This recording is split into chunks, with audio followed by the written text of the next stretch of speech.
میرا سوال احکام تجارت سلسلے میں ہے کہ کرپٹو کرنسی ڈیجیٹل کرنسی جو ہے اگر کسی کے پاس فری میں مگر آ جائے، آن لائن جو والیٹ ہوتا ہے اس میں اگر آ جائے تو کیا اس کو کیش کروا سکتے ہیں؟ ٹھیک ہے جی۔ دیکھیے، کرپٹو کرنسی کے حوالے سے دارالفتہ اہل سنت کا ایک فورم ہے، مجلس تحقیقات شریعہ۔ تو مجلس تحقیقات شریعہ کے فورم پر یہ فیصلہ کچھ عرصے پہلے ہو چکا کہ اس کا جو لین دین ہے وہ شرعی اعتبار سے ناجائز ہے۔ کئی ایسے وجوہات ہیں کہ جس کو سامنے رکھ کر ہم نے متفقہ طور پر یہ فتویٰ دیا۔ اور رہی بات یہ کہ کرپٹو کرنسی کے حوالے سے کس چیز کو بنیاد بنایا گیا ہے، تو وہ ایک پوری ڈیٹیلیبل چیزیں ہیں۔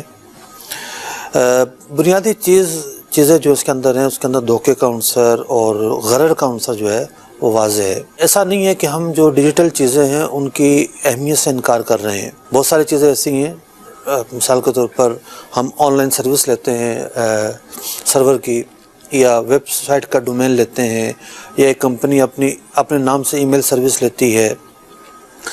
ہزاروں ایسی چیزیں ہیں ورچوئل طور پر ہم سروسز لے رہے ہوتے ہیں، تو وہ سروسز ہیں اور ان سروسز کی ایک اہمیت ہے، ان سروسز کا ایک رواج ہے، ایک عرف ہے، اور ان کے اندر کوئی غرر کا پہلو موجود نہیں ہے۔ مثال کے طور پر دعوت اسلامی کی ویب سائٹ چل رہی ہے، اس ویب سائٹ کا جو ڈومین، اس پر فیس دی جاتی ہے سالانہ، ٹھیک ہے، سرور لیا ہوا ہے، اس پر ڈیٹا رکھا ہوا، اس کی فیس دی جاتی ہے سالانہ۔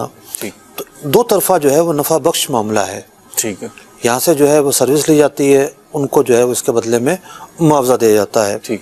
لیکن کرپٹو کرنسیوں کا جو معاملہ ہے، تو بارش کے مینڈک سے بھی زیادہ کرپٹو کرنسیاں وجود میں آ چکی ہیں۔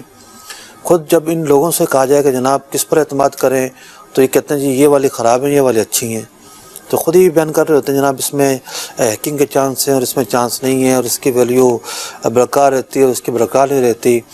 تو بنیادی طور پر ہم نے غرر کو بنیاد بنایا ہے، اور جس کو بنیاد بناتے ہوئے اس کے ناجائز ہونے کا فتویٰ دیا ہے۔